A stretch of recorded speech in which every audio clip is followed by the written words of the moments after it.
ሰላምና ጤና በያላችሁበት ይድረሳችሁ ውድን የተከበራችሁ ቤተሰቦቻችን እንደምን አላችሁልን? ከሁለተኛው የዩቲዩብ ቻናላችን አዲስ ስፖርት ልዩ የተለያዩ ስፖርታዊ ጉዳዮችን ልናካፍላችሁ እነሆ ዛሬም በሁለተኛው የዩቲዩብ ቻናላችን በድጋሚ ተገናኝተናል። የዛሬውን የሰኞ ምሳ ሰዓትን የስፖርት የመረጃ ሰዓት እያደመጣችሁ ከኛ ጋር እንድትቆዩ በአክብሮት ጋብዛለሁ። የተለያዩ ስፖርታዊ ጉዳዮችን ወደ እናንተ እያደረስኩኝ ቆይታን አደርጋለሁ። በተለይ ከዝውውር ጉዳዮች ጋር የተያዙ ሰፋ ያሉ መረጃዎችን ወደ እናንተ እያደረስን ቆይታን የምናደርግ ነው የሚሆነው።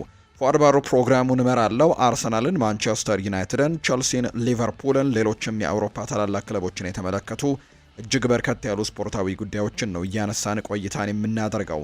ከመሸጋገሪያ በኋላ በድጋሚ ተመልሰን ስንመጣም የዛሬ ፕሮግራማችንን በቀጥታ ወደ እናንተ እያደረስን ቆይታን እናደርጋለን። እስከ ፕሮግራማችን ፍጻሜ ድረስ አብራችሁኝ ቆዩ። ከመሸጋገሪያ በኋላ ተመልሰን እንገናኛለን። አብራችሁኝ ነው።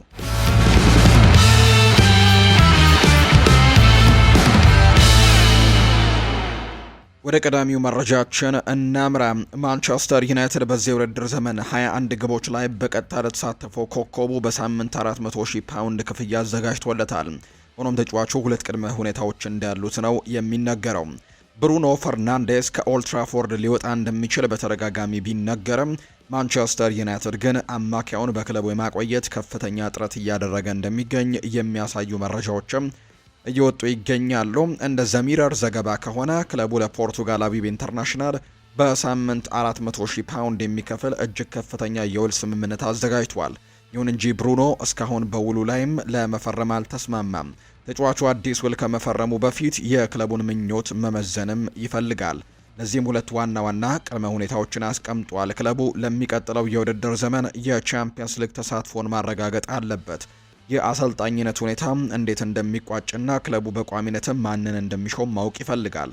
ማይክል ካሪክ ማንቸስተር ዩናይትድን በጊዜያዊነት ከተረከቡ በኋላ እጅግ አስደናቂ ስራን የሰሩ ሲሆን ብሩኖም ከአሰልጣኙ ጋር በጣም በጥሩ ሁኔታ ግንኙነት አለው።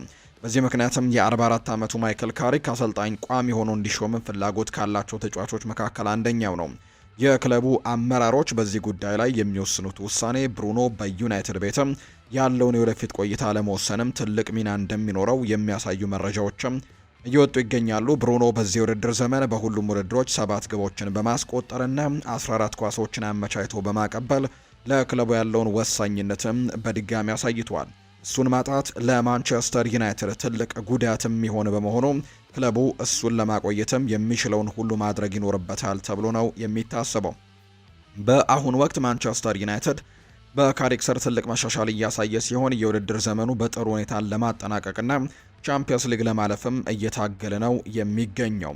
እናም እንደ ብሩኖ ያለ ቁልፍ ተጫዋችን ደግሞ ማቆየት ለሚቀጥለው የውድድር ዘመን ለትልቅ ዋንጫዎች ለመፎካከር ለሚፈልገው ዩናይትድ ቅድሚያ የሚሰጠው ትልቁ ተግባር ሊሆን እንደሚችል ነው የተረጋገጠው። የላሊጋ የቡድን ወጪ ገደብ እንደ አውሮፓውያኑ አቆጣጠር በ2013 ስራ ላይ የዋለ ቢሆንም የ2025-26 የውድድር ዘመን ግን የዚህ ደንብ አስፈላጊነት በጉልህ የታየበት ሆኗል። ይህ ደንብ በስፔን ግዙፎቹ ባርሴሎናና ሪያል ማድሪድ ላይ የተለያዩ ተጽዕኖችን አሳድሯል። ይህ ገደብ ደሞዝን ብቻ ሳይሆን አጠቃላይ የቡድኑን ወጪንም ያካትታል። ይህም የማህበራዊ ዋስትና ክፍያዎችን፣ ዝውውር ሂሳብ ክፍፍልን፣ እንዲሁ ደግሞ ቦነሶችን እንዲሁም የተጠባባቂና የአካዳሚ ቡድኖች ወጪንም የሚያጠቃልል ነው። ሪያል ማድሪድ ካለፈው የዝውውር መስኮት በተሻለ በፋይናንስ ነጻነት ወደ ገበያው ገብቷል። ባርሴሎና ግን አሁንም ከጠበቀው በታች ያለው የገንዘብ ገደብ ውስጥ ተቆልፎ ነው የሚገኘው። ይህም ክለቡ ያቀረበው የቪአይፒ ስምምነት ገና ባለመጽደቁ እንደሆነ ጭምር ይነገራል። ሪያል ማድሪድ በአዲሱ ስቴዲየሙ ምክንያት ገቢው በከፍተኛ ሁኔታ አድጓል። የተሻሉ የስፖንሰርሺፕ ስምምነቶችን አግኝቷል። እንዲሁም የኬሊያን ምባፔ መምጣት የንግድ ገቢውንም አሳድጎለታል። ባርሴሎና ምንም እንኳን ባለፈው የውድድር ዘመን የ1 ቢሊዮን ዩሮ የገቢ መጠን ቢያልፍም በባርቶሚው ዘመን የተከማቸው ዕዳ አሁንም የገንዘብ አቅሙን እየገደበበት ነው።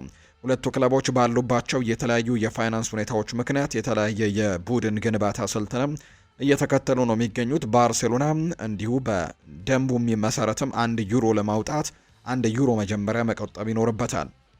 የዝውውር ሂሳብን ለማስቀረት ኮንትራታቸው ያለቁ ተጫዋቾችን በነፃ ማስፈረም ላይ ነው ትኩረት የሚያደርገው። እንደ ላሚን ያማልና ፈርሚን ሎፔዝ ያሉ የአካዳሚ ተጫዋቾችን ማሳደግም ሌላኛው በትኩረት የሚሰሩበት ነው። ሪያል ማድሪድ በፋይናንስ ጥንካሬው ምክንያት በዚህ ክረምት እንደ ትሬንት አሌክዛንደር አርኖልድ፣ ዲን ሃውችሰን፣ ፍራንኮ ማስታንቱኖ፣ አልቫሮ ካሬራስ ያሉ ተጫዋቾችን ማስፈረም ችሏል። ይህ የወጪ ገደብ ደንብም ክለቦች በወጣቶች አካዳሚ ላይ እንዲያተኩሩ አስገዳጅ ሁኔታን ፈጥሯል። ከአካዳሚው የሚወጣ ተጫዋችም የዝውውር ሂሳብ የሌለው በመሆኑ ለክለቦቹ ትልቅ ረፍት ነው። ባርሴሎና ላማሲያ አሁን ላይ አማራጭ ሳይሆን የግድ አስፈላጊ እንደሆነ ጭምር ነው እየተነገረ የሚገኘው። በተመሳሳይ ሁለቱ ክለቦች ገቢያቸውን ማሳደግ ስሞቻቸውንም እያደሱ ይገኛሉ።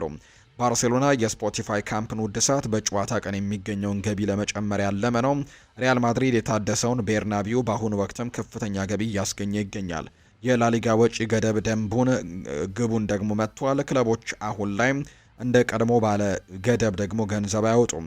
የሲቪያ የ22 ሚሊዮን ዩሮ ገደብም ለዚህ ትልቅ ማሳያ ነው። ሪያል ማድሪድ አሁን ላይ በስፔን ውስጥም እውነተኛ የፋይናንስ ጡንቻ ያለው ክለብ ሲሆን ገደቡም ከባርሴሎና በእጥፍ ይበልጣል። ባርሴሎና ደግሞ ከአካዳሚውና በጥንቃቄ ዝውውር ላይ የተመሰረተ አዲስ የታሪክ ምዕራፍም እየገነባ እንደሚገኝ ጭምር ነው የተነገረው።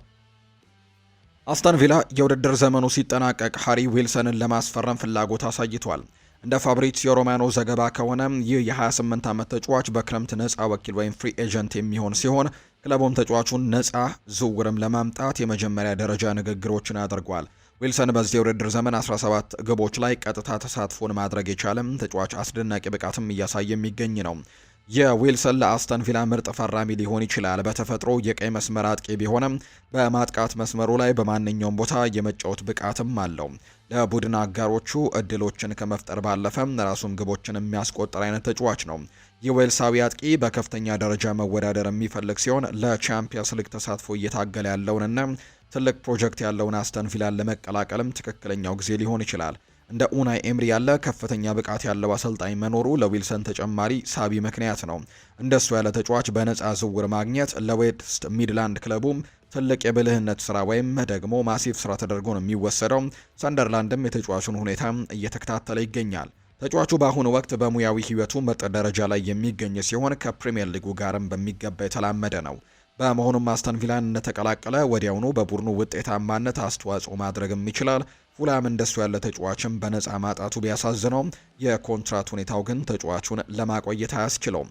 አስተን ቪላ በቻምፒየንስ ሊግ በቋሚነት ለመወዳደር ተጨማሪ የቡድን ጥልቀት ወይም አማራጭ ዴብዝንም የሚፈልግ ሲሆን እንደ ዊልሰን ያለ ደግሞ በተለያዩ ቦታዎች ላይ መጫወት የሚችል ተጫዋችም ለዚህ እቅድ ተመራጭ ተደርጎ ነው እንደሚወሰድ መረጃዎች የወጡት። ቸልሲና ኒውካስል ዩናይትድ የቀድሞውን የሊቨርፑል አጥቂ ዳርዊን ኑኔስን ለማስፈረምም ፍላጎት አሳይተዋል። ተጫዋቹ በክረምት የሳዑዲ አረቢያውን ክለብ አልሂላልን ለቆ ለመውጣትም ከፍተኛ ፍላጎት ያለው ሲሆን ቸልሲ ወይም ኒውካስል ዩናይትድ ወደ ፕሪሚየር ሊጉ ሊመልሱት ይችሉ እንደሆነ የሚታይ ነው። ኑኔስ በቂ የጨዋታ ጊዜን እያገኘ ባለመሆኑ በክረምቱ ክለብ መቀየር ሳይኖርበት አይቀርም። እንደ ቲኤምደብሊው ዘገባ ከሆነ በጣሊያን የሚገኙ ክለቦችም የተጫዋቹን ሁኔታ እየተከታተሉ ይገኛሉ። ይህም የ26 ዓመቱ አጥቂ በአሁኑ ወቅት በሙያዊ ህይወቱ ምርጥ ብቃት ላይ የሚገኝ ሲሆን ለማንኛውም ቡድን ጠቃሚ ተጫዋች ሊሆን እንደሚችል ነው የሚገመተው። ምንም እንኳን በፕሪሚየር ሊግ ቆይታው ብዙ ግቦችን ባያስቆጥርም በማጥቃት መስመር ላይ ግን ውጤታማ ተንቀሳቃሽነት ነበረው። ኑኔዝ ለቡድን አጋሮቹ እድሎችን በመፍጠርና በተቃራኒ ቡድን ላይም ጫናዎችን በመፍጠር የሚታወቅ አይነት ጠንካራ ተጫዋች ነው። ኑኔዝ በፕሪሚየር ሊጉ በሚገባ የሚያውቅ በመሆኑ እንደተመለሰም ወዲያውኑ ውጤታማ ሊሆን ይችላል። ባለፈው የውድድር ዘመን ከሊቨርፑል ጋር የሊጉን ዋንጫ ማንሳቱ ይታወሳል። ቸልሲ ወይም ኒውካስል ዩናይትድን የመቀላቀል እድሉ ደግሞ ለሱ አስደሳች ነው ሊሆን የሚችለው። በሀገሪቱ ካሉ ታላላቅ ክለቦች አንዱ በመሆኑ በከፍተኛ ደረጃ በቋሚነት እንዲወዳደርም እድል ይሰጠዋል። በዓለም ላይ ካሉ ባለጸጋ ክለቦች አንዱ ከመሆኑም ባለፈ ትልቅ ፕሮጀክት ያለው ክለብ እንደሆነ ጭምር ይነገራል። አጥቂው በመጨረሻ የት እንደሚያርፍ የሚታይ ቢሆንም በቋሚነት የመሰለፍ እድልን የሚያገኝበትን ክለብ ግን እንደሚመርጥ ነው የሚጠበቀው። በአሁኑ ወቅት በአልሂላል ካለው ሁኔታ አንጻር በተመጣጣኝ ዋጋ ሊገኝ እንደሚችል ተጠቁሟል። ወደ ጣሊያን ማምራትም ለሱ ሌላኛው አስደሳች አማራጭ ሊሆን እንደሚችል ነው የሚገመተው።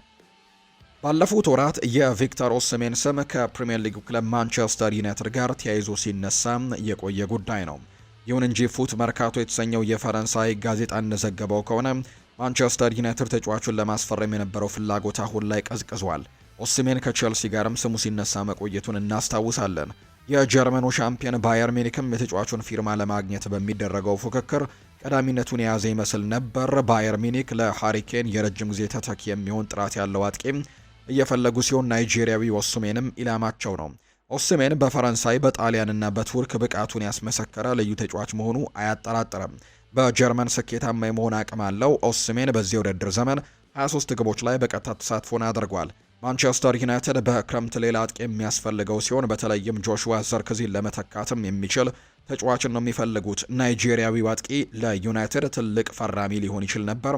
በአሁኑ ወቅት በሙያዊ ሕይወቱ ምርጥ ደረጃ ላይ የሚገኝ በመሆኑ በኦልትራፎርድን ፈጣን ተጽዕኖ መፍጠር ይችል ነበር። ተጫዋቹ በአሁኑ ወቅትም በአመት 20 ሚሊዮን ዩሮ ደሞዝም የሚያገኝ ሲሆን የጀርመኑ ክለብ ይህንን ከፍተኛ ሂሳብ ለመክፈል ፍቃደኛ መሆኑ የሚታይ ነው የሚሆነው። ማንቸስተር ዩናይትድ ተጫዋቹን ለማስፈረም የሚያስችል የፋይናንስ አቅም ቢኖረውም አሁን ላይ ግን ለዝውውሩ ብዙም ፍላጎት እንዳልታየበት ነው የተነገረው። የአቋማቸው በክረምት የሚቀየር እንደሆነም ወደፊት የሚታይ ነው። በአሁኑ ወቅት ማንቸስተር ዩናይትድ ትኩረቱን ለሚቀጥለው የውድድር ዘመን የቻምፒየንስ ሊግ ተሳትፎን ማረጋገጥ ላይ አድርጓል። በክረምቱ የዝውውር መስኮትም በቡድን ውስጥ ያሉ ክፍተቶችን ለመድፈንም በሚቀጥለው ዓመትም በጠንካራ ሁኔታ ለመመለስም እቅድ አላቸው። እንደ ኦሲሜን ያለ ተጫዋችም ለዚህ እቅድ ትልቅ አስተዋጽኦ ሊያደርግ እንደሚችል በርካቶች እየገመቱ ይገኛሉ። ያን ዲያማንዴ ከአርቢ ለብዚሽ ሊለቅ እንደሚችል የሚገልጹ መረጃዎች መውጣታቸውን አሁንም እየቀጠሉ ነው። እንደ ፉትቦል ኢንሳይደር ዘገባ ከሆነ ክለቡ አሁን ላይ ይህንን የ19 ዓመት አጥቂ የሚቀርቡ ከፍተኛ የገንዘብ ጥያቄዎችን ለመቀበል ዝግጁ ሆኗል። ሊቨርፑልና ማንቸስተር ዩናይትድ በተጫዋቹ ላይ ከፍተኛ ፍላጎት ያላቸው ሲሆን ቀደም ሲል የጀርመኑ ክለብ ተጫዋቹን የመሸጥ ፍላጎት አልነበረውም። ቢሆንም ግን ሊያብዚሽ ተገቢውን ዋጋ ካቀረበ ተጫዋቹን መሸጥ እንዳለበት ነው የተረዳው። የአይቮሪ ኮስታዊ ወጣት እጅግ አስደናቂ ተሰጥኦ እንዳለው የሚነገርለት ሲሆን ወደ ዓለም አቀፍ ደረጃ የማደግ ከፍተኛ አቅምም አለው። በመጨረሻም የትኛው ክለብ ዘንድም እንደሚያርፍ የሚጠበቅ ጉዳይ ነው። ሊቨርፑል በተለይም ሞሐመድ ሳላ ካሳየው የብቃት መቀነስ በኋላ በክንፍ መስመሩ ላይ ተጨማሪ ጥራት ይፈልጋሉ። የ19 ዓመት ወጣት ለቀዮቹ ወይም ለሊቨርፑሎችም ተስማሚ ፈራሚ ሊሆን ይችላል። ለቡድኑ ፈጣን እንቅስቃሴዎችንና ልዩ ክህሎቶችን ይጨምራል። ሊቨርፑልን የመቀላቀል እድልም ለተጫዋቹም ማስደሳች ነው። ምክንያቱም ያን ዲያማንድ ከልጅነቱ ጀምሮ የሊቨርፑል ደጋፊ መሆኑን በግልጽ ተናግሯል። በሌላ በኩል ማንቸስተር ዩናይትድ በማጥቃት መስመሩ ላይ ተጨማሪ ተለዋዋጭነትን ይፈልጋል። ክለቡ ለቻምፒየንስ ሊግ ተሳትፎን ለማረጋገጥም በጥሩ ሁኔታ ላይ የሚገኝ በመሆኑ ተጫዋቹን ለመሳብም የሚያስችል ፕሮጀክትና የፋይናንስ አቅምም አለው። ሊያብዚሽ ለተጫዋቹ ዝውውር ከፍተኛ ገንዘቦችን ይጠይቃል። ዝውውሩን ለማጠናቀቅም 80 ሚሊዮን ፓውንድ አካባቢ ሊፈልግ ይችላል። ተጫዋቹ በዚህ የውድድር ዘመን 14 ግቦች ላይ በቀጥታ ተሳትፎን ያደረገ ሲሆን ተጨማሪ ልምድም ሲያገኝ ብቃቱን ይበልጥ እንደሚጨምር ነው የሚታመነው። ይህ የአይቮሪ ኮስት ብሔራዊ ቡድን አጥቂም ለሁለቱም ክለቦች ትልቅ ኮከብ የመሆን አቅም ነው ያለው። ተጫዋቹ ዋና ዋንጫዎችን ማሸነፍ የሚችልበት ትልቅ ፕሮጀክት ባለው ክለብ ውስጥም የመጫወት ፍላጎት እንዳለው ነው የተነገረው። ሊቨርፑል የባየር ሚኒኩን የክንፍ መስመር ተጫዋች ማይክል ኦሊሴን ሁኔታ እየተከታተሉ ሲሆን ተጫዋቹ ለሊቨርፑል የህልም ኢላማ ተብሎም ተገልጿል። ይሁን እንጂ እንደ ስካይ ጀርመኒ ዘገባ ወይም ጋዜጠኛው ፍሎሪያን ፕሌተንበርግ እንደዘገበው ሊቨርፑል ተጫዋቹን ለማስፈረም እድሉ አነስተኛ መሆኑን በመረዳት ዝውውሩ በአሁኑ ወቅትም ሊሳካ የማይችል መሆኑን የታመነው የሚኬል ኦሊሴ ወደ ሊቨርፑል የመዘዋወር ወሬ እና ያለው ደግሞ እውነታ ፈረንሳዊው ኢንተርናሽናል በባየር ሚኒክ ቤት አስደናቂ የውድድር ዘመንን እያሳለፈ ነው የሚገኘው። ፕሌተንበርግ በኤክስ ገጹ ላይ እንዳሰፈረው ኦሊሴ ለዚህ የውድድር ዘመንም በሁሉም ውድድሮች 13 ግቦችን ያስቆጠረ ሲሆን 25 አመቻችቶ በማቀበልም በአጠቃላይ 38 ግቦች ላይ ቀጥታ ተሳትፎን ማድረጉ ነው የሚነገረው። ጋዜጠኛው ሲናገር ሚኬል ኦሊሴ ለሊቨርፑል በክረምት የዝውውር መስኮት የህልም ኢላማ ሆኖ ቀጥሏል። ከክለቡ ጋርም ካለ ተጫዋቹ በተጨማሪ ጥናቶች አድርገዋል። ሆኖም ግን ሊቨርፑል አሁን ላይ ዝውውሩ እንደማይሳካ ተረድተዋል። ባየር ሚኒክ ተጫዋቹን ለመሸጥም ፈቃደኛ አይደለም። እንዲያውም ከ2029 በላይም የሚቆይ አዲስ የውል ስምምነት ለማቅረብም እየተዘጋጁ ነው። በዚህ ምክንያትም ሊቨርፑል ትኩረቱን በቡንደስሊጋ ወደሚገኘው ሌላ ተሰጥኦ ወደ ያን ዲያማንዴ እያዞረ መሆኑ እየተነገረ ነው። ኦሊሴም ሆነ ዲያማንዴ ሊቨርፑል በዚህ ክረምት አዲስ የክንፍ አጥቂ እንደሚያስፈልገው ግልጽ ነው። ለአመታት የቡድኑ ግብ ምንጭ የነበረው ሞሐመድ ሳላ አሁን ላይ እድሜው 33 የደረሰ ሲሆን በብቃቱ ላይ መቀነስ እየታየበት እንደሚገኝ ጭምር ነው ዘገባው የጠቆመው። የሳላህ የኦሊሴና ዲያማንዴ በዚህ የውድድር ዘመን አሃዛዊ መረጃዎችም 38 ግቦችን አስቆጥሮ 7 አመቻችቶ ማቀበል ችሏል። ባለፈው አመት ለዋንጫ ካበቃው ብቃት ግን ዝቅ ያለ ነው። ሚኬል ኦሊሴ 13 ግቦችን አስቆጥሮ 25 አሲስቶችን በአጠቃላይ በዚህ ውድድር ዓመት አድርጓል። ያን ዲያማንዴ በቡንደስሊጋ እያሳየ ያለው ብቃት ከሳላ ተስማሚ የረጅም ጊዜ ተተኪም ሊያደርገው ይችላል። ከሳላ በተጨማሪ የኮዲ ጋክፖ ብቃት መውረድና የሉዊስ ዲያዝ መሸጥም ሊቨርፑል በአጥቂ መስመሩ ላይ አዲስ ተጫዋች እንዲፈልግ አስገድዶታል። ኦሊሴ ሳላህን ለመተካት ምርጡ ተጫዋች ቢመስልም ባየር ሚኒክ ግን ለመሸጥ ፈቃደኛ ባለመሆኑ ዲያማንዴ የበለጠ ሊሳካ የሚችለው አማራጭ ተደርጎ እየተወሰደ ነው። ማንቸስተር ዩናይትድ እና ቸልሲ የ40 ሚሊዮን ፓውንድ የዋጋ ተመን የወጣለትን አማካይ ለማስፈረም እስከ ዓለም ዋንጫው መጠበቅ ድረስም መጠበቅ ሊኖርባቸው እንደሚችል ተገልጿል። እንደዛ ዴይሊ ሜል ዘገባ ከሆነ ማንቸስተር ዩናይትድ፣ ቸልሲ እና ሊቨርፑል የቦርንመዙን አማካይ ታይለር አዳምስን ሁኔታ በቅርበት እየተከታተሉ ይገኛሉ። ተጫዋቹ ከገጠመው የጉዳት መደራረብ አገግሞ ወደ ሙሉ ብቃቱ ደግሞ ለመመለስ እየሰራ ባለበት በዚህ ሰዓት የትልልቆቹ ክለቦችን ትኩረትም አርፎበታል። ይህ የ27 ዓመቱ የአሜሪካ ብሔራዊ ቡድን ኮከብም በቅርቡ ወደ ሜዳ እየተመለሰ ሲሆን ባለፈው ወርም ከዌስትሃም ዩናይትድ ጋር ያለው ምንም ግብ አቻ ከተጠናቀቀበትም ጨዋታ ጀምሮ በ3 የፕሪሚየር ሊግ ጨዋታዎች ላይ ብቻ ነው የተሳተፈው። አዳምስ በሙያዊ ሕይወቱ በኳስ ነጣቂነቱና በታክቲክ ዲሲፕሊን ባለው የመከላከል አማካኝነቱ ስምን ያተረፈ ተጫዋች ነው። ቀደም ሲል በጀርመን ቡንደስሊጋ ከአርቢ ለብዚሽ ጋር አስደናቂ ጊዜን ያሳለፈ ሲሆን ወደ ፕሪሚየር ሊግ ከመምጣቱ በፊትም በአውሮፓ ውስጥ ካሉ ምርጥ ጨዋታ ወይም ጫና ፈጣሪ ተጫዋቾችም ወይም ፕሬሲንግ አማካዮች መካከል አንዱ ተደርጎ ነው የሚወሰደው። የእሱ አጨዋወትም በከፍተኛ የስራ ተነሳሽነት በሜዳ ላይ ባለው የቦታ አያያዝ ንቃትና የተቃራኒ ቡድንን ጥቃትን በማቋረጥ ብቃትም የተገነባ ነው። እነዚህ ባህሪያቱ በአሜሪካ ብሔራዊ ቡድን ውስጥም አምበልነት ሚና ላይ ጨምሮ ቁልፍ ተጫዋቹ እንዲሆንም አስችለውታል። ማንቸስተር ዩናይትድ፣ ቼልሲ እና ሊቨርፑል በክረምት የዝውውር መስኮትም የአማካይ ክፍላቸውን ለማጠናከርም እያቀኑ እንደሆነ ይታመናል። ሶስቱም ክለቦች የተለያየ ምክንያት ቢኖራቸው በመሃል ሜዳ ላይ ያለው ጠንካራ የመከላከል ብቃት ያለው ተጫዋችን የመፈለግ ፍላጎታቸው ግን ተመሳሳይ ነው። ቦርንመስ ለአዳምስ ዝውውር 40 ሚሊዮን ፓውንድ አካባቢ የሚያቀርበው ሲሆን ሊቀበልም እንደሚችል ተጠቁሟል። ይህ ዋጋ ደግሞ ተጫዋቹ በፕሪሚየር ሊጉ ያለው ልምድና በዓለም አቀፍ ደረጃው ያለው ዝናን ደግሞ የሚያሳይ እንደሆነ ነው የሚነገረው። ሆኖም ዝውውሩ ወዲያውኑ ተግባራዊ ሊሆን የሚችል አይመስልም። መረጃዎች እንደሚያመለክቱት ፍላጎት ያላቸው ክለቦች የተጫዋቹን የአካል ብቃትና አቋምም ለረጅም ጊዜ ለመገምገምም እንዲመቻቸው እስከ ፊፋ የዓለም ዋንጫ ለመጠበቅም ድረስም ሊጠብቁ እንደሚችሉ ጭምር ነው የተነገረው። የባየር ሚኒክ የክንፍ መስመር ተጫዋች ሚካኤል ኦሊሴ በአውሮፓ እግር ኳስ ውስጥ ከፍተኛ ተፈላጊነት ካላቸው አጥቂዎች አንዱ ሆኖ ብቅ ብሏል። በርካታ ታላላቅ ክለቦችም የክረምቱ የዝውውር መስኮት ታሳቢ በማድረግም የተጫዋቹን ሁኔታ በቅርበት እየተከታተሉት ይገኛሉ።